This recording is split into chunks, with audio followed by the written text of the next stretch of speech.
Hello बच्चों, hello. सो आज का जो हमारा इंपॉर्टेंट टॉपिक है that is the magnetic force on a moving charge. तो नीट की जो सीरीज में हम कुछ इंपॉर्टेंट टॉपिक्स को यहाँ पे डिस्कस करने या कर रहे हैं कंटिन्यूसली, उनमें से एक टॉपिक हमारा that is the magnetic force on a moving charge. उसी पर हम यहाँ पे आज डिस्कशन करने वाले हैं। तो स्टार्ट करते हैं। देखो बच्चों, हमें नॉर्मली पता है एक चार्ज पार्टिकल के लिए, अगर एक चार्ज पार्टिकल हमारा रेस्ट कंडीशन में होता है तो ये जो चार्ज पार्टिकल है it will feel the electric field. इसका मतलब है कि यहाँ पर अगर इसे किसी एक्सटर्नल इलेक्ट्रिक फील्ड में रख दिया जाए तो ये एक इलेक्ट्रिक फोर्स को एक्सपीरियंस करेगा, साथ के साथ ये इलेक्ट्रिक फील्ड को प्रोड्यूस भी करेगा। लेकिन अगर एक चार्ज पार्टिकल जो है वो मोशन में है, तो अगर मोशन में है तो as well as along with the electric field it will produce magnetic field and will also produce the magnetic field. So यहाँ पे हम समझ सकते हैं कि ये एक मैग्नेटिज्म की प्रॉपर्टी को शो कर रहा है। तो अब देखो यहाँ पे क्या करने जा रहे हैं हम। यहाँ पर किसी चार्ज पार्टिकल पर जो फोर्स लग रहा है उसके बारे में हम यहाँ पे बात करने वाले हैं, जो हमारा मैग्नेटिक फोर्स एक्सर्ट होता है किसी चार्ज पार्टिकल पे। तो नॉर्मली अगर हम सिंपल कंडीशन की बात करते हैं कि मान लिया मेरे पास में एक चार्ज पार्टिकल है and it is moving with the velocity v vector in a uniform magnetic field. Magnetic field uniform भी हो सकता है, नॉन यूनिफॉर्म भी हो सकता है। किसी इंस्टेंट पर मैंने मान लिया कि मैग्नेटिक फील्ड जो है वहां पर ये हमारे पास में मैग्नेटिक फील्ड है, let's suppose it is p vector. तो यहां पर इस केस में जो मैग्नेटिक फोर्स इस चार्ज पार्टिकल पर एक्सर्ट होगा that is q into v cross b and the direction of magnetic force will be calculated by using this formula। अगर चार्ज पार्टिकल हमारा पॉजिटिव नेचर है तो जो डायरेक्शन ऑफ मैग्नेटिक फोर्स होगा it will be parallel to the v cross b। और अगर charge particle मेरा यहाँ पर नेगेटिव है तो जो डायरेक्शन ऑफ मैग्नेटिक फोर्स होगा it will anti parallel to v cross b। जैसे कि मान लिया कि मेरे पास में चार्ज पार्टिकल इलेक्ट्रॉन है तो q जो है उसका जो चार्ज होगा वो नेगेटिव होगा, और नेगेटिव होगा तो जो मैग्नेटिक फोर्स है वो v क्रॉस b के अपोजिट डायरेक्शन में लगेगा। अब ऐसा तो नहीं है कि किसी प्लेस पे अगर हम बात कर रहे हैं तो वहां पे सिर्फ मैग्नेटिक फील्ड ही प्रेजेंट हो सकता है इलेक्ट्रिक फील्ड भी हो। तो उसी के बेसिस पे हम यहाँ पे किसी भी चार्ज पार्टिकल पे लगने वाले फोर्स को नाम देते हैं that is the Lorentz force. और लॉरेंज फोर्स जो होता है हमारा that is the vector sum of electric force plus magnetic force. It is the vector sum of electric and magnetic force. अब इलेक्ट्रिक फोर्स जो होगा वो तो हमारा हो जाएगा q into E vector plus magnetic force जो होगा that is q into V cross B vector, that is called the Lorentz force. तो लॉरेंज फोर्स का ही एक पार्ट हमारा जो है that is the magnetic force. अब किसी प्लेस पर अगर हमारे पास में इलेक्ट्रिक फील्ड प्रेजेंट नहीं है, ऐसा हम मान लेते हैं, प्योर हम मैग्नेटिज्म की बात कर रहे हैं यहाँ पे कि मैग्नेटिक फील्ड ही प्रेजेंट कर रहा है। तो अगर मैग्नेटिक फील्ड ही प्रेजेंट कर रहा है तो उस केस में लगने वाला जो मैग्नेटिक फोर्स होगा वो तो हम कैलकुलेट कर चुके हैं, उसकी तो बात कर चुके हैं, that is equal to q into V cross B. But इसका जो ट्रेजेक्टरी है वो किस अकॉर्डिंग होगा, मतलब जो चार्ज पार्टिकल मैग्नेटिक फील्ड में मोशन कर रहा है वो किस ट्रेजेक्टरी के अलोंग मोशन कर रहा होगा, वो डिपेंड करेगा v क्रॉस b पे। तो अगर मैं इसे लिखना चाहूं फर्दर तो लिख सकते हैं q v b sin theta and let's suppose the direction of force is along the n cap. So this sin theta will decide the magnitude of the force and as well as यहाँ पे direction जो है उसके बारे में भी हम यहाँ पे बात करने वाले हैं। तो फर्स्ट कंडीशन में यहाँ पे हम देखते हैं नॉर्मल जो हमारे पास में कंडीशन है कि अगर हमारे पास में जो एंगल है, अब ये एंगल किसके बीच का है, velocity of the charge particle and the magnetic field.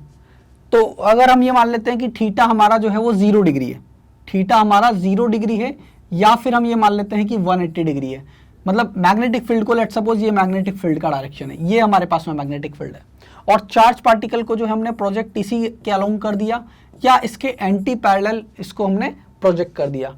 सो इस केस में या तो थीटा हमारा 0 डिग्री होगा या 180 डिग्री होगा, और साइन 0 और 180 दोनों केस में 0 होता है। इसका मतलब उस पर किसी भी तरह का कोई मैग्नेटिक फोर्स एक्सर्ट नहीं होगा।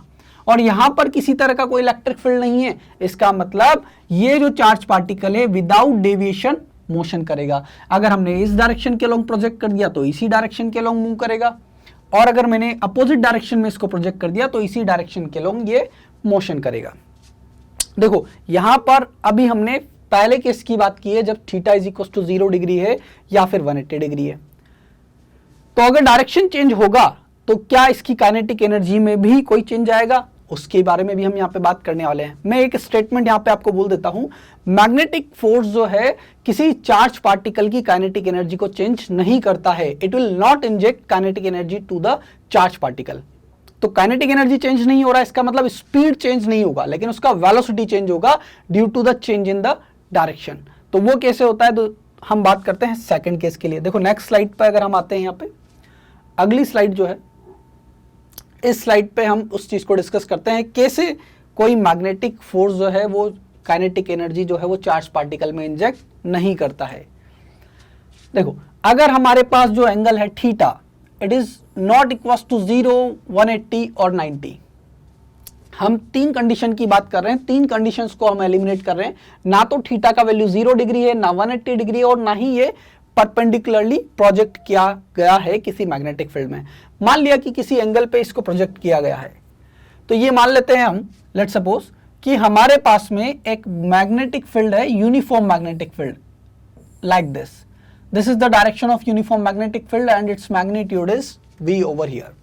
और यहां पर एक पॉजिटिव चार्ज पार्टिकल को कंसिडर कर लेते हैं थोड़ी देर के लिए, और इसको हमने v वेलोसिटी से प्रोजेक्ट किया है मैग्नेटिक फील्ड से थीटा डायरेक्शन पे। तो इस पोजीशन पे बच्चों आप देख सकते हो कि यहाँ पर वेलोसिटी के दो कंपोनेंट होंगे, एक v parallel that is called the v cos theta जो कि हमारा मैग्नेटिक फील्ड के पैरेलल है, और दूसरा कंपोनेंट परपेंडिकुलर होगा मैग्नेटिक फील्ड के, that is called the v sin theta. अच्छा, तो हम ये कंसीडर कर लेते हैं कि यहां पर इसके पास में दो वेलोसिटी के कंपोनेंट हैं और हर एक कंपोनेंट के करस्पॉन्डिंग हम मैग्नेटिक फोर्स की बात करते हैं। तो इस वाले कंपोनेंट के करस्पॉन्डिंग अगर हम मैग्नेटिक फोर्स की बात करेंगे तो इस वाले कंपोनेंट की वजह से कोई मैग्नेटिक फोर्स एक्सर्ट नहीं होगा, बिकॉज यहां पर ये तो इसी के पैरेलल है। ठीक है, तो इस डायरेक्शन के अलोंग तो इस कंपोनेंट पर तो कोई इफेक्ट आने वाला नहीं है। इसका मतलब ये जो चार्ज पार्टिकल है वो इसके along v cos theta speed से मूव करेगा, इसमें कोई प्रॉब्लम आने वाली नहीं है। मतलब ये जो कंपोनेंट है वेलोसिटी का, इसमें कोई चेंज नहीं आएगा। पहली बात तो स्पीड में कोई चेंज नहीं आ रहा है बच्चों, दूसरी बात जो डायरेक्शन है इसमें भी कोई चेंज नहीं आएगा इसके अलोंग। इसका मतलब ये जो कंपोनेंट ऑफ वेलोसिटी, मैं स्पीड की बात नहीं कर रहा, वेलोसिटी की बात कर रहा हूं, इस डायरेक्शन के अलोंग जो वेलोसिटी है उसमें कोई चेंजेस आने वाला नहीं है। नेक्स्ट, इस डायरेक्शन के अलोंग अगर हम बात करते हैं तो यहां पर ये वाला जो एंगल होगा मैग्नेटिक फील्ड एंड इस वाले कंपोनेंट के बीच में, that is equal to 90 degree. तो इसकी वजह से अगर हम मैग्नेटिक फोर्स का डायरेक्शन फाइंड आउट करते हैं, that is q into v cross b के अकॉर्डिंग। सो वेलोसिटी के डायरेक्शन में फिंगर को अलाइन करते हैं और फील्ड के डायरेक्शन में कर्ल करेंगे, मतलब फोर्स परपेंडिकुलरली इनवर्ट काम करेगा। सो पार्टिकल जाना तो ऊपर चाहेगा, हमने प्रोजेक्ट ऊपर किया है, फोर्स अंदर लग रहा है, और तो इसका जो मोशन होगा वो सर्कुलर मोशन होगा, मतलब ये इस तरह से मोशन करेगा और एक कंपोनेंट वेलोसिटी इस डायरेक्शन के लोगे, तो इसका जो मोशन होगा दैट इज हेलिकल मोशन। अब जैसे ही अंदर जाना चाहेगा तो वो वेलोसिटी का कंपोनेंट उधर होगा, वेलोसिटी का कंपोनेंट उधर होगा। फिर से अगर हम v क्रॉस b निकालेंगे तो कहने का मतलब है कि एक तो ये सर्कल बनाएगा और एक इस डायरेक्शन के अलोंग जाएगा, और वो सर्कल इस डायरेक्शन के अलोंग बनते हुए ये जो पाथ बनेगा that is the helical path.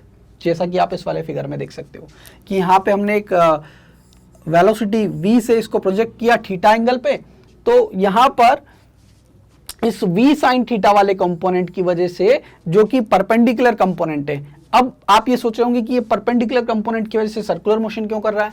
तो थीटा इज इक्वल टू 90 वाले केस को पहले समझ लेते हैं कि theta is equal to 90 degree वाला जो केस है उसमें क्या होता है। बिकॉज अगर थीटा 90 हो जाएगा तो उस केस में जो मैग्नीट्यूड ऑफ फोर्स होता है that is equal to QVB।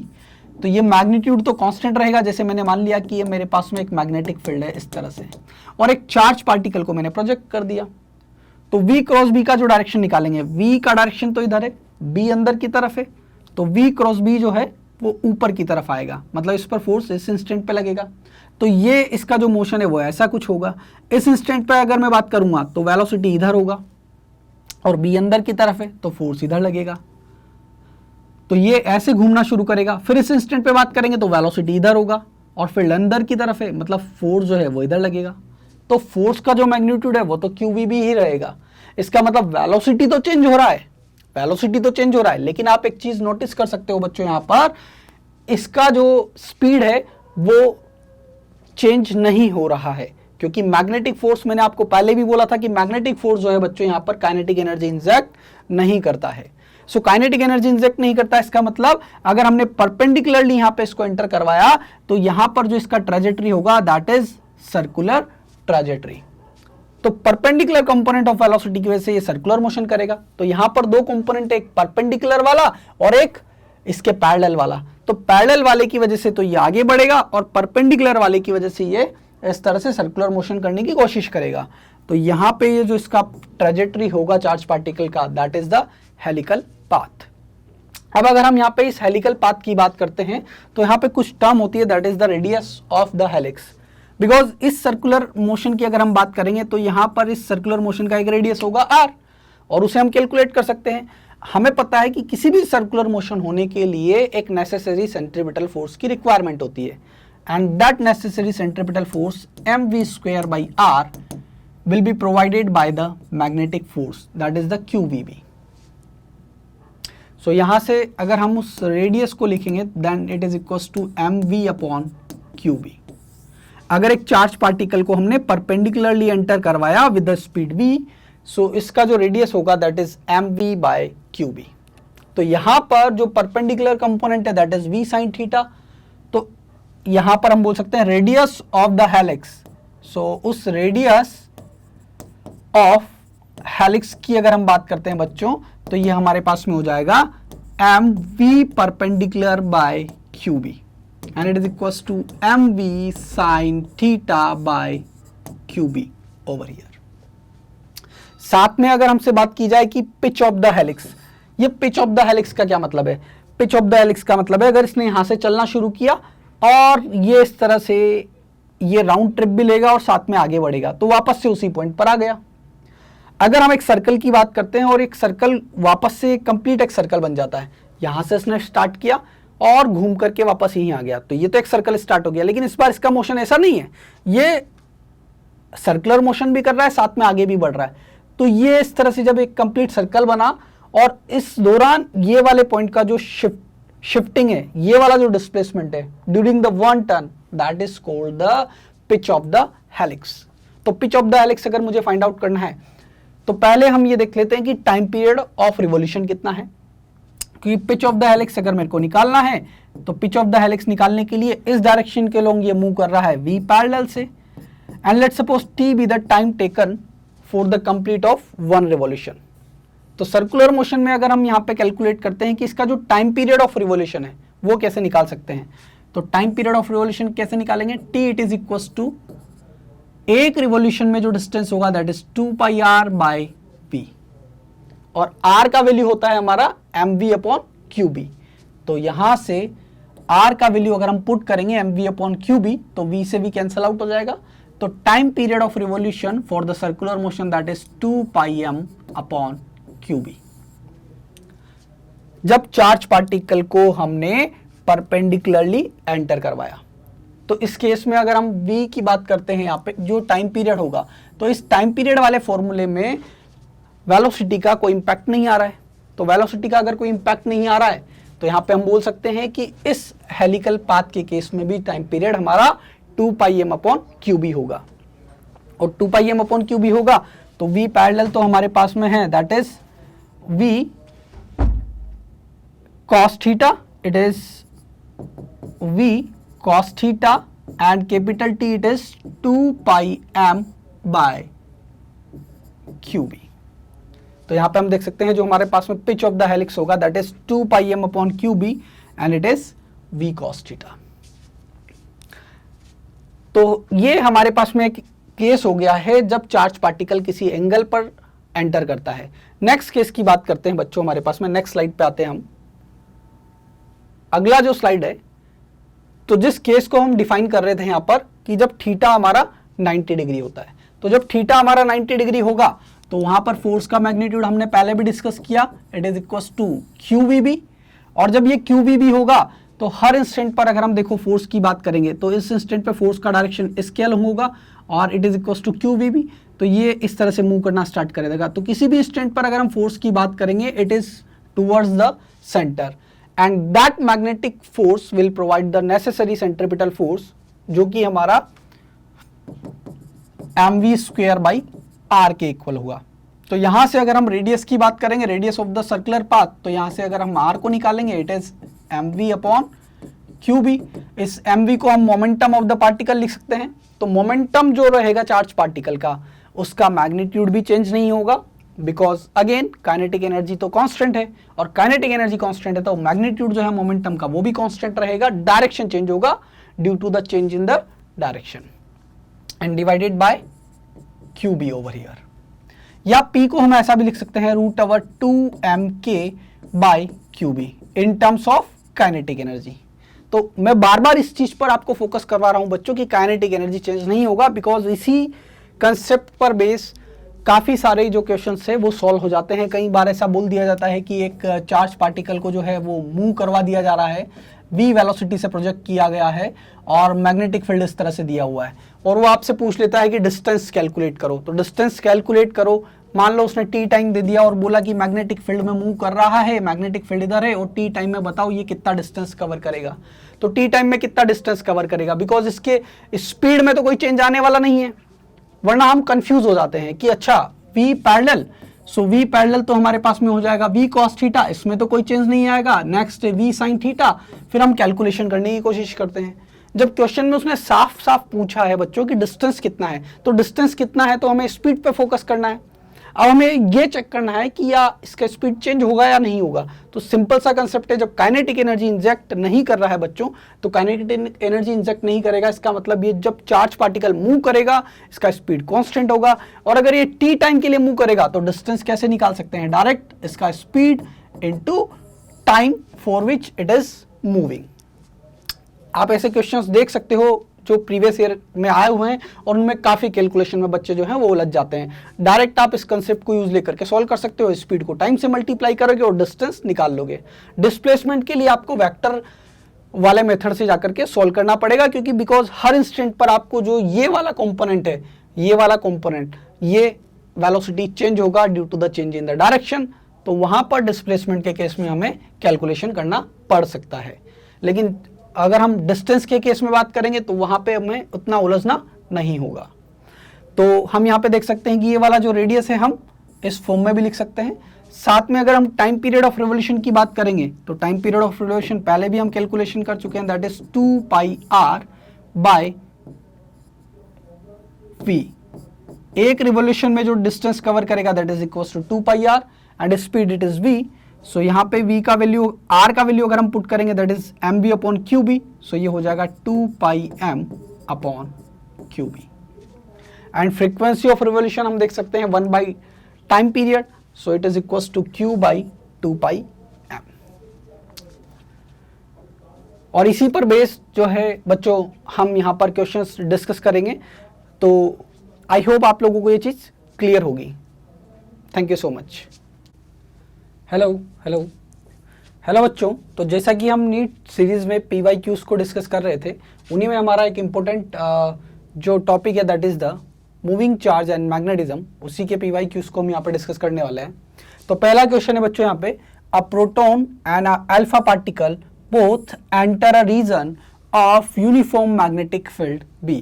तो हम यहाँ पे मान लेते हैं कि जैसे हमारे पास में एक यूनिफॉर्म मैग्नेटिक फील्ड है, ये इस तरह से एक यूनिफॉर्म मैग्नेटिक फील्ड है, और इसमें यहाँ पर हमारे पास में दो चार्ज जो है वो एंटर कर रहे हैं। एक चार्ज हमारे पास में अल्फा, तो अल्फा का जो मैग्नीट्यूड होगा दैट इज 2 × E। दूसरा चार्ज पार्टिकल जो हमारे पास में प्रोटॉन है, उसके पास जो चार्ज का मैग्नीट्यूड होगा that is equal to E। अगर हम यहाँ पे मान लेते हैं कि हमारा जो अल्फा पार्टिकल है उसका मास अगर हमारे पास में 4m है, तो प्रोटॉन पार्टिकल का जो मास होगा वो स्मॉल m के इक्वल होगा। फिर बोला गया है moving at a right angles to the field, इसका मतलब फील्ड हमारा परपेंडिकुलरली इनवर्ड है और यहाँ पर जो चार्ज पार्टिकल है वो राइट एंगल्स पे एंटर कर रहे हैं। इस केस में if the radius of the circular orbit for both the particles is equal, so जैसा कि हमें पता है कि अगर ये राइट एंगल पे एंटर करेगा इसका मतलब ये एक सर्कल फॉर्म करेगा, और सर्कल फॉर्म करेगा तो उसका जो रेडियस होगा that is r, it is equal to mv upon qb। तो यहाँ पे दोनों पार्टिकल्स के केस में जो है वो रेडियस सेम दिया हुआ है बच्चों। तो अगर रेडियस सेम दिया हुआ है तो हम क्या कर सकते हैं, यहाँ पे हम यहाँ पर कर सकते हैं m alpha v alpha q alpha into b, it is equal to m proton v proton by q proton into b। तो b से b तो कैंसिल आउट हो जाएगा बिकॉज मैग्नेटिक फील्ड यहाँ पर सेम है दोनों का, और यहाँ पर हम लिख सकते हैं v p to the v alpha, it is equal to m alpha to the m proton into q proton to the q alpha. यहाँ पर m प्रोटॉन हो जाएगा हमारे पास में 4m by m into proton के लिए हो जाएगा e बाई 2e। यहाँ पर ये जो है दिस इज q अल्फा, सो ये हो जाएगा 2e के इक्वल। इसका मतलब ये रेशो आएगा हमारे पास में 2:1।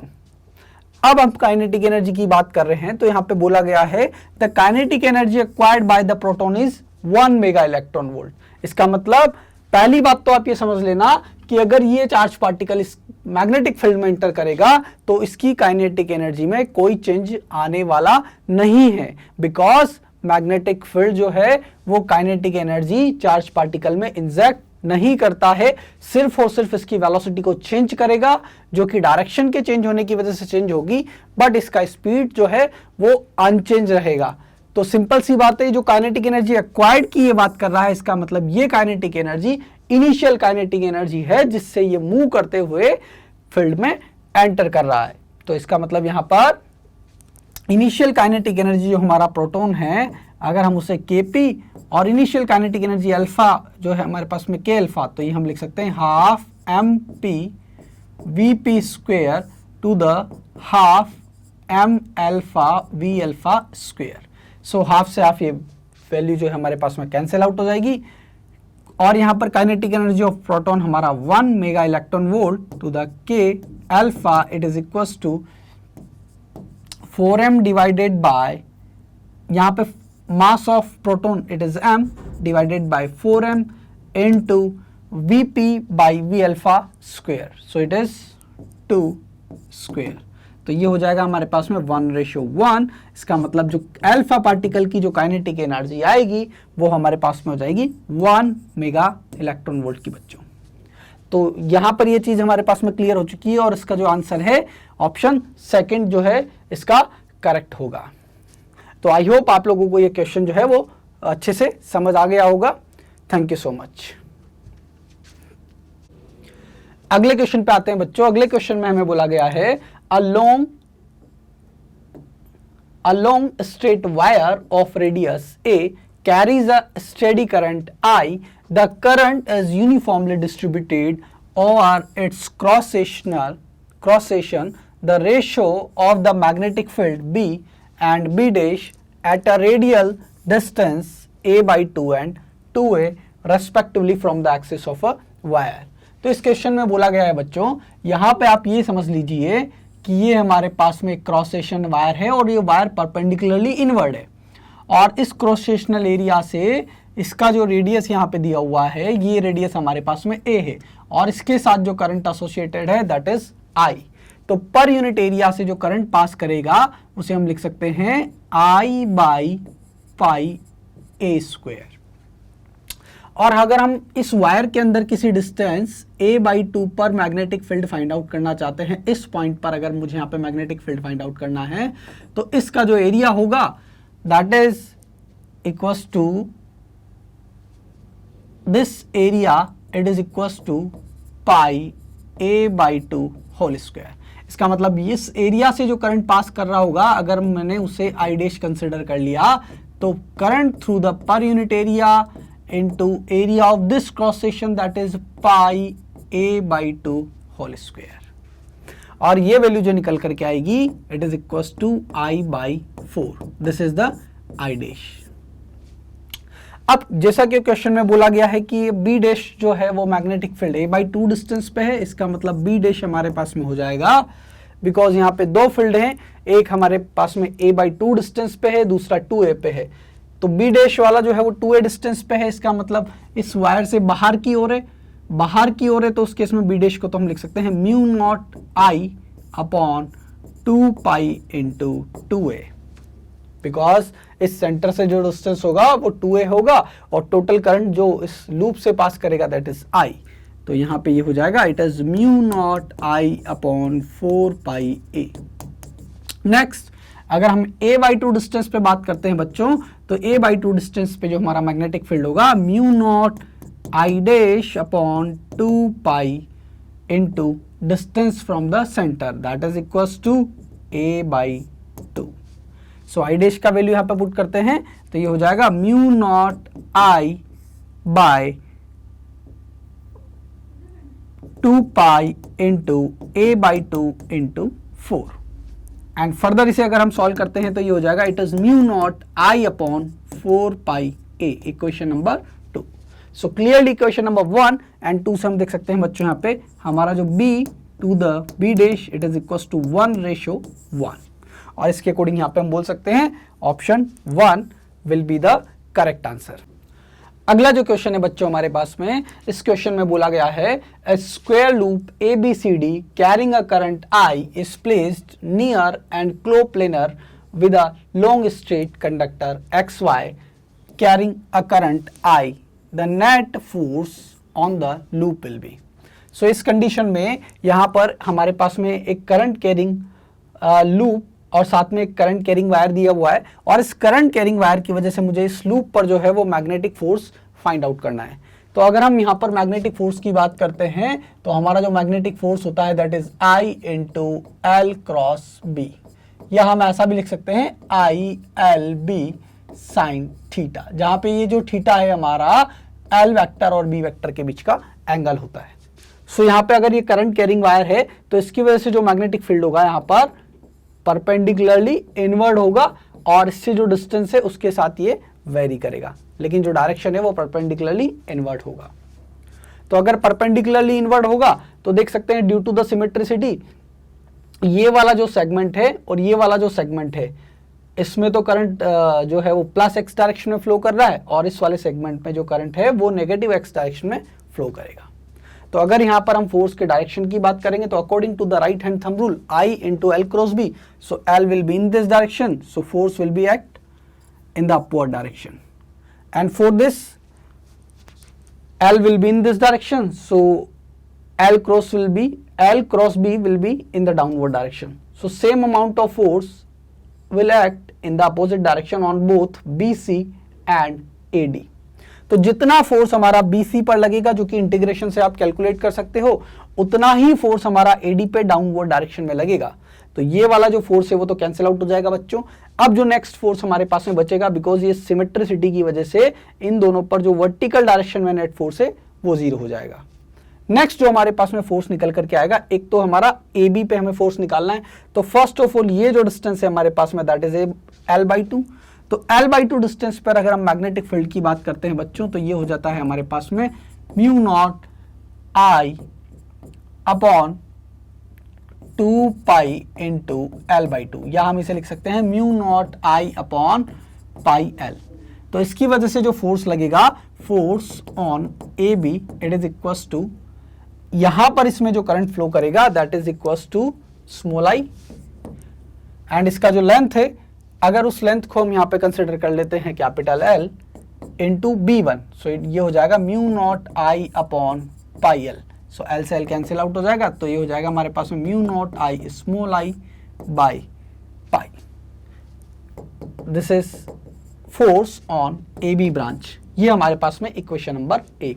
और इस पर जो डायरेक्शन ऑफ फोर्स होगा it will be attractive in nature, because जो दोनों वायर्स है उनमें करंट जो है वो सेम डायरेक्शन में फ्लो कर रहा है, और सेम डायरेक्शन में जब करंट फ्लो कर रहा होता है तो जो फोर्स होता है दोनों वायर्स पर that will be attractive in nature. तो अट्रैक्टिव इन नेचर का फोर्स जो है वो बच्चों एक दूसरे पर लगेगा, इसका मतलब AB आर्म पर जो फोर्स लगेगा वो -x डायरेक्शन में यहाँ पर फोर्स लगने वाला है। वहीं पर अगर हम इस वाली आर्म की बात कर रहे हैं बच्चों, तो यहां पर एक्स वाई और सी डी अगर सेगमेंट की बात करते हैं तो सी डी वाले जो सेगमेंट है उसमें करंट डाउनवर्ड डायरेक्शन में फ्लो करेगा, और डाउनवर्ड डायरेक्शन में अगर ये करंट फ्लो कर रहा है तो यहां पे देख सकते हैं कि दोनों ब्रांचेस में जो करंट है वो अपोजिट डायरेक्शन में फ्लो कर रहा है। इसका मतलब जो हमारा सेगमेंट एक्स वाई है that will exert a force on C D, that will be in repulsive nature. और रिपल्सिव नेचर का फोर्स होगा बच्चों, और इसका जो मैग्नीट्यूड होगा, तो फर्स्ट ऑफ ऑल अगर हम मैग्नीट्यूड की बात करते हैं इस डिस्टेंस पे, तो ये वाला डिस्टेंस l/2 है, ये डिस्टेंस हमारा l, so this distance will be equals to 3l/2।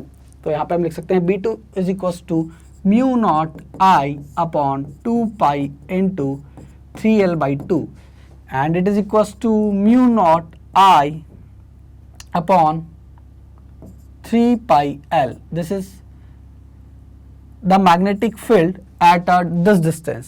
So magnetic force हमारा जो होगा on a branch C D,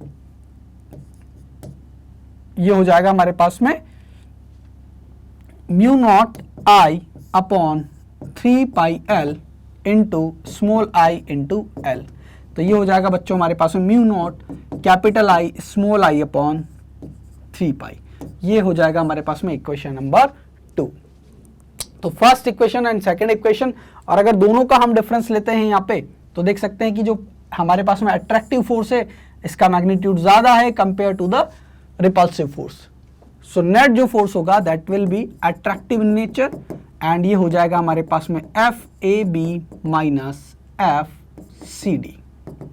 and यहाँ पर mu naught I small I upon पाई को हम आउटसाइड ले लेंगे, that is 1 minus 1/3। So it is equals to 2/3 mu naught capital I small I upon pi।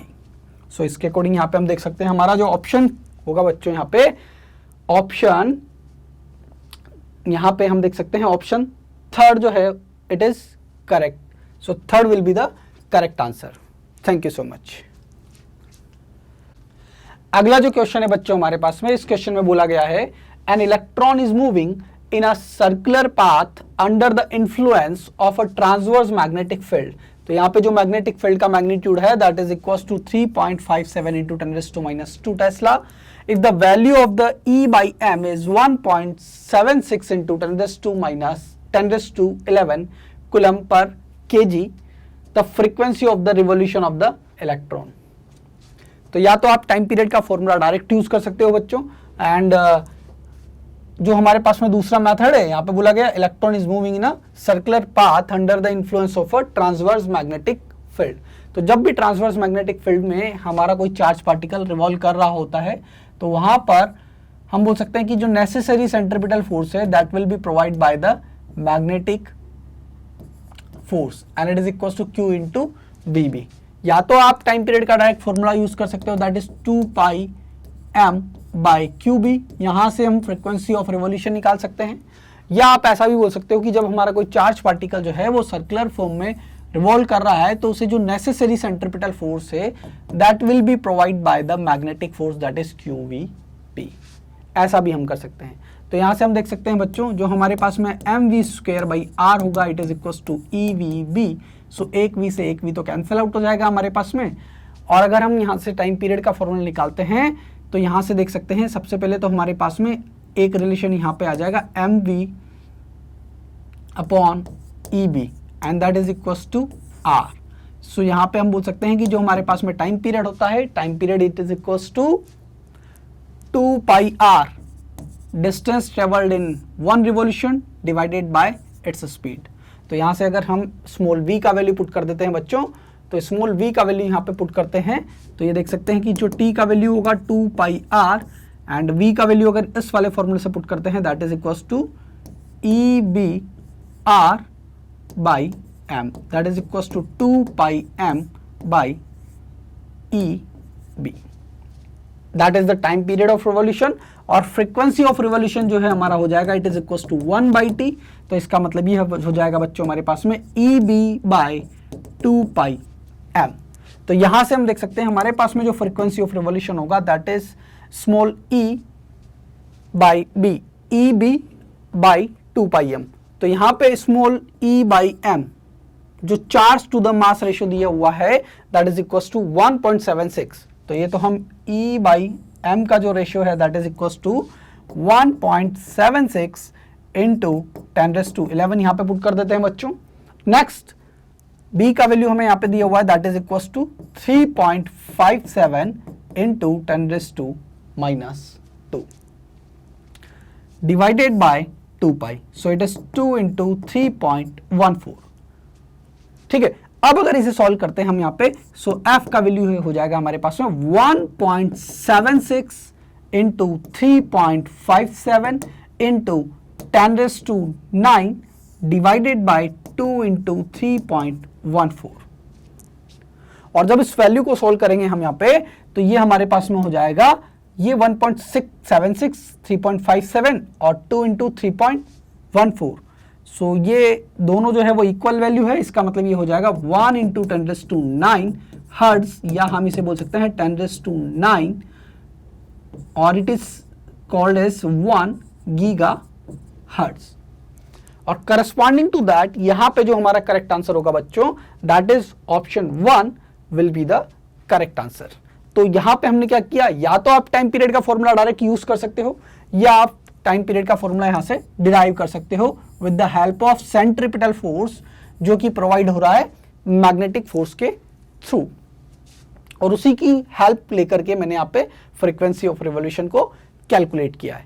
तो कोशिश तो ये करनी है कि फॉर्मूला हमें डायरेक्ट याद रहे, और अगर फॉर्मूला डायरेक्ट याद नहीं है तो आपको पता होना चाहिए कि सर्कुलर मोशन होने के लिए नेसेसरी सेंट्रीपिटल फोर्स जो है वो चाहिए ही चाहिए, और यहाँ पर वो जो सेंट्रीपिटल फोर्स है वो मैग्नेटिक फोर्स के थ्रू प्रोवाइड हो रहा है। तो आई होप आपको ये क्वेश्चन जो है वो समझ में आ गया होगा। Thank you so much. अगला जो क्वेश्चन है बच्चों हमारे पास में, इस क्वेश्चन में बोला गया है a long wire carrying a steady current is bent into a circular loop of 1 turn. The magnetic field at the center of the loop is B. It is then bent into a circular coil of n turns. The magnetic field at the center of this coil of n turns will be. तो यहाँ पे क्या बोला गया बच्चों, इस question में बोला गया है कि हमारे पास में एक लॉन्ग वायर है and let's suppose it's length is L।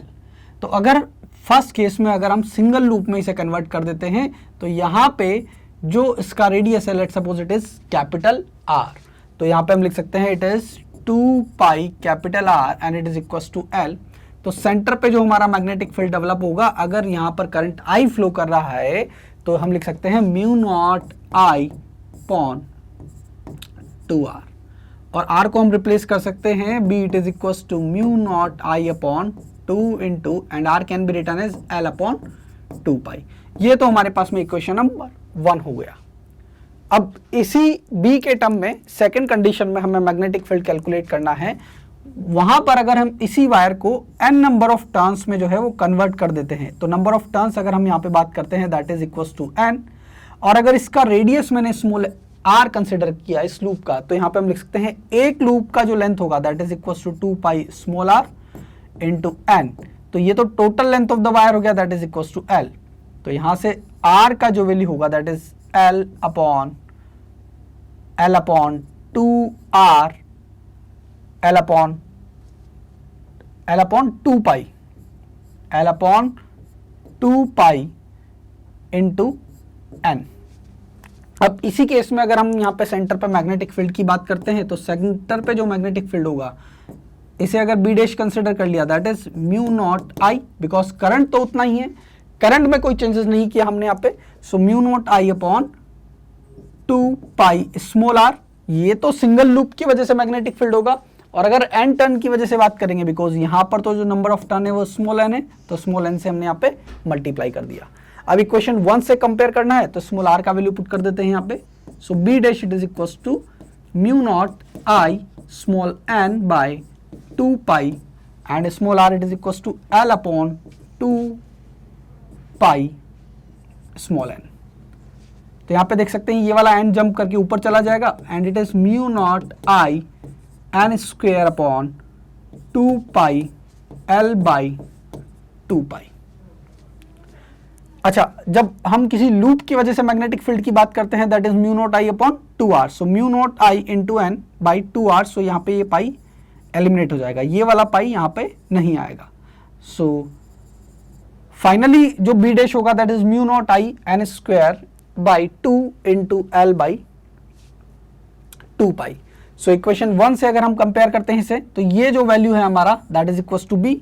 सो यहाँ पे देख सकते हैं ये जो वैल्यू होगा it is equal to B. So finally B dash it is equal to n square into P. तो फाइनल कंडीशन में अगर हम इसे small n number of loops में कन्वर्ट कर देते हैं, तो उस केस में जो सेंटर पर मैग्नेटिक फील्ड होगा that is equal to n square P. So option B is the correct answer. Thank you so much. अगला जो क्वेश्चन है बच्चों हमारे पास में, इस क्वेश्चन में बोला गया है an arrangement of 3 parallel straight wires placed perpendicular to the plane of the paper carrying a current I along the same direction as shown in figure. इसका मतलब यहाँ पे बोला गया है, जैसा कि आप फिगर में देख सकते हो, यहाँ पे हमारे पास में 3 वायर हैं बच्चों ए बी सी, एंड तीनों में जो करंट है दैट इज परपेंडिकुलरली आउटवर्ड।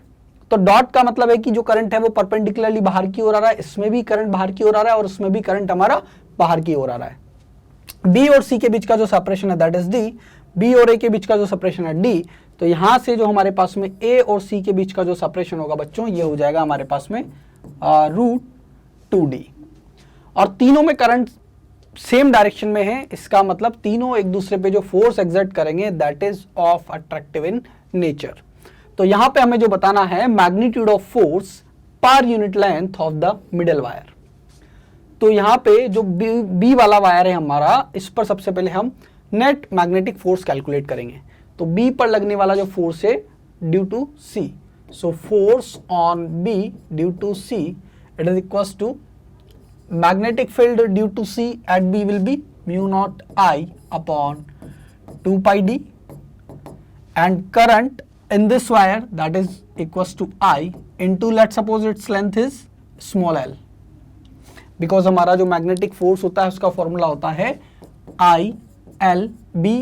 अगर यहाँ पर L और B के बीच का जो एंगल है वो 90 डिग्री है, सो L और B के बीच का एंगल यहाँ पे 90 डिग्री रहेगा, बिकॉज करंट यहाँ से परपेंडिकुलरली बाहर निकल रहा है। तो इसकी वजह से अगर हम यहाँ पे देखेंगे तो L जो है वो परपेंडिकुलरली बाहर की तरफ रहेगा, और इसकी वजह से यहाँ पे जो मैग्नेटिक फील्ड होगा वो इस डायरेक्शन में होगा, क्योंकि इससे करंट बाहर आ रहा है, तो इसकी वजह से जो फील्ड है वो ऊपर के साइड पे होगा, लेंथ बाहर की ओर होगा। सो L और B के बीच का जो एंगल है बच्चों यहाँ पे वो 90 रहेगा। तो हर केस में अगर हम देखते हैं, जैसे अगर हम इस पर लगने वाले फोर्स की बात करेंगे, तो इस पर लगने वाले फोर्स की बात करेंगे तो इसकी वजह से यहाँ पे जो मैग्नेटिक फील्ड होगा, यहाँ पे तो करंट बाहर आ रहा है, तो फील्ड जो है वो इसकी वजह से यहाँ पे डाउनवर्ड डायरेक्शन में होगा। सी की वजह से जो फील्ड होगा वो डाउनवर्ड डायरेक्शन में होगा, और बी वाला जो वायर है वो इस तरह से है, मतलब लेंथ जो है वो परपेंडिकुलरली बाहर है, फील्ड डाउनवर्ड है। सो एल और बी के बीच का जो एंगल है वो फिर से यहाँ पर हमारा 90 डिग्री रहेगा। चाहे हम केस ए के लिए भी देख सकते हैं, चाहे वो बी से जो फोर्स ए पर लगेगा या सी से जो फोर्स ए पर लगेगा, उसके केस में इस लेंथ और मैग्नेटिक फील्ड के बीच का जो एंगल होगा वो 90 डिग्री रहेगा, बिकॉज ए का लेंथ जो है वो परपेंडिकुलरली बाहर रहेगा, और सी की वजह से अगर हम मैग्नेटिक फील्ड की बात करते हैं या बी के वजह से अगर मैग्नेटिक फील्ड की बात करते हैं तो वो इसी प्लेन में रहेगा। सी की वजह से जो मैग्नेटिक फील्ड होगा वो इस डायरेक्शन में होगा, एंड बी की वजह से अगर हम मैग्नेटिक फील्ड की बात करेंगे तो वो इस डायरेक्शन में होगा। तो जो दोनों वायर्स है उनकी वजह से जो मैग्नेटिक फील्ड होगा वो इसी प्लेन में होगा, और ये वाला लेंथ परपेंडिकुलरली आउटवर्ड है। तो सिंपल सी बात है, जो हमारा फोर्स एक्सर्ट होगा किसी भी वायर पे उसका magnitude it is equal to I L P. तो यहाँ पे हम फोर्स की बात कर रहे हैं बी पर due to the C, so B पर due to the C, so C की वजह से जो मैग्नेटिक फील्ड होगा that is mu naught I upon 2 pi d, and B के थ्रू जो करंट है that is I and its length is L. Similarly यहाँ पर हम बात करते हैं force on B due to A, so A की वजह से यहाँ पे जो मैग्नेटिक फील्ड होगा that is mu naught I by 2 pi D into current through the B that is equal to I and its length is small L. और एक चीज हमें पता है कि यहाँ पर जो ए है वो बी पे जो फोर्स लगाएगा that is in downward direction, that is attractive force, and due to the C force will be in this direction that is also attractive in nature। तो यहाँ पे दो सेम मैग्नीट्यूड के फोर्स हैं, इन दोनों का वैल्यू यहाँ पे सेम है, और सेम मैग्नीट्यूड के फोर्स राइट एंगल पे अगर वर्क करेंगे तो उस केस में उनका जो रिजल्टेंट होगा that is equals to √2f। इसे भी अगर हम f कंसिडर कर लेते हैं, इसे भी f कंसिडर कर लेते हैं, तो हमारे पास में जो नेट मैग्नेटिक फोर्स आएगा वायर B पे that is equals to √2 into f। तो f का वैल्यू हो जाएगा हमारे पास में μ0I/2πd into I into L। तो ये तो हमारे पास में बच्चों नेट मैग्नेटिक फोर्स आ चुका है वायर बी पे, बट इस क्वेश्चन में हमें force on per unit length calculate करना है। सो it is equals to μ0I/√2πd। इस √2 से एक 2 कैंसिल आउट हो जाएगा, तो फाइनली जो हमारा आंसर होगा बच्चों that is μ0I² so according to this यहाँ पे हम देख सकते हैं ऑप्शन थर्ड जो है हमारा करेक्ट आंसर होगा। Thank you so much. अगला जो क्वेश्चन है बच्चों हमारे पास में, ये बड़ा ही शानदार और जानदार क्वेश्चन है। देखो ये क्वेश्चन हमारे पास में आया हुआ है नीट 2018 में, और बहुत अच्छा क्वेश्चन है यहाँ पर।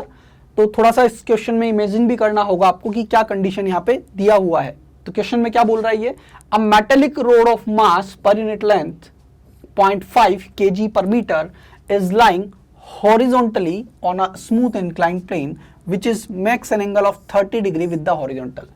तो यहां तक की जो लाइन दी हुई है, अगर आप इससे इमेजिन कर पा रहे हो, तो यहाँ पे क्या बोल रहा है ये कि यहाँ पर हमारे पास में एक इंक्लाइन प्लेन है and it's inclination it is 30 degree, और इस पर बच्चों एक रोड रखा हुआ है। अब ये रोड कैसे रखा हुआ है, क्या ये रोड ऐसा रखा हुआ है, ये तो हॉरिजॉन्टली नहीं हो सकता। इसने बोला है कि रोड जो रखा हुआ है that is horizontally on the smooth inclined plane. तो हॉरिजॉन्टली कैसे होगा, या तो ऐसे होगा। अब ऐसे तो रोड रखा नहीं हो सकता, इसका मतलब ये रोड रखा हुआ है ऐसे। एक हमारे पास में इंक्लाइंड प्लेन है इस तरह से, और उस पर ये जो रोड रखा हुआ है वो रोड कुछ इस तरह से रखा हुआ है। तो आप सामने से देख रहे हो, तो सामने से देख रहे हो तो आपको सिर्फ ये वाला पार्ट दिखेगा। इसका मतलब ये रोड कुछ इस तरह से रखा हुआ है, और इस पर अगर हम यहाँ से दे मारते हैं तो ये अंदर चला जाएगा, तो खाली हमें ये रोड इस तरह से दिखेगा, ये वाला इसका क्रॉस सेक्शन दिखेगा। तो अंदर की ओर जो इसका लेंथ है बच्चों यहाँ पर ये एल लेंथ रखा हुआ है, और इसका मास अगर हमने स्मॉल एम कंसिडर कर लिया, तो इसका अगर हम फ्री बॉडी डायग्राम बनाते हैं तो यहाँ पर एक फोर्स डाउनवर्ड डायरेक्शन में काम करेगा that is equals to its weight and it is mg। और क्या बोला गया है, the rod is not allowed to slide down by the flowing a current through it when a magnetic field of induction 0.25 Tesla is acting on it in the vertical direction. The current flowing in the road to keep it stationary is, क्या बोला गया है कि यहाँ पर vertical direction में हमारे पास में एक मैग्नेटिक फील्ड इंडक्शन है that is equals to B.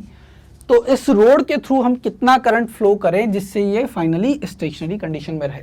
तो अगर ये स्टेशनरी कंडीशन में रहे, इसका मतलब यहां पर जो है करंट दो कंडीशन में फ्लो हो सकता है, या तो करंट परपेंडिकुलरली इनवर्ड डायरेक्शन में फ्लो हो या परपेंडिकुलरली आउटवर्ड हो। अगर परपेंडिकुलरली इनवर्ड होगा, इसका मतलब एल क्रॉस बी का जो डायरेक्शन है वो इस डायरेक्शन में, इसमें मैग्नेटिक फोर्स लगेगा। और अगर करंट बाहर की ओर होगा तो इसका मतलब है एल बाहर है, सो एल क्रॉस बी अगर हम करेंगे मैग्नेटिक फोर्स इस डायरेक्शन में लगेगा। सो मैग्नेटिक फोर्स का एक कंपोनेंट इधर आएगा, तो ये वाला हमारा वैलिड नहीं होगा। This is not the valid condition. Valid condition क्या है कि मैग्नेटिक फोर्स जो है वो इस डायरेक्शन में लगना चाहिए, और इस डायरेक्शन में लगेगा। लेंथ अगर एल है सो आई एल बी, लेंथ अंदर की ओर है, राइट।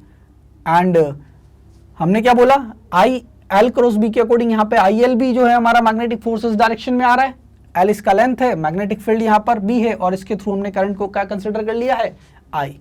तो जो करंट फ्लो कर रहा है इसमें that is in the cross direction, वो हमने फ्लो करवा दिया। अब आई का वैल्यू निकालना है, तो ये मान लिया हमने कि अगर ये स्टेशनरी है तो इसके अलोंग जो है ये इक्विलिब्रियम में होगा। तो mg का अगर हम एक कंपोनेंट इसके अलोंग लेंगे दैट इज mg sin 30, और इस ILB इस मैग्नेटिक फोर्स का जो हॉरिजॉन्टल इस इंक्लाइंड प्लेन के अलोंग जो कंपोनेंट होगा दैट इज ILB। अब अगर ये एंगल थीटा है तो ये एंगल भी थीटा होगा दैट इज 30, सो यहाँ पे हो जाएगा ILB cos 30। और इस डायरेक्शन के अलोंग अगर रोड हमारा इक्विलिब्रियम में है दैट मीन्स mg sin 30 जो है बच्चों हमारा इक्वल हो जाएगा ILB cos 30 के। तो फाइनली हमें जो वैल्यू निकालना है वो i का वैल्यू निकालना है, तो i का वैल्यू हो जाएगा हमारे पास में mg/pl and it is 1030। m का वैल्यू यहाँ पे हमें दिया हुआ है, mass per unit length is 0.5 kg per meter is lying horizontally on the smooth inclined plane। तो यहाँ पर हम m को m/l जो वैल्यू हमें दिया हुआ है, यहाँ पे मास पर यूनिट लेंथ दिया हुआ है, that is m/l। So m/l it is 0.5। g का वैल्यू यहाँ पे हम 10 ले सकते हैं, 10 divided by b it is p it is given as 0.25 and 1030 that is equals to 1/√3। तो फाइनली अगर हम इसे सॉल्व करते हैं तो i का जो वैल्यू आएगा that is equals to 11.32 ampere. और इसके अकॉर्डिंग यहाँ पे हमारा जो ऑप्शन है, option 4 will be the.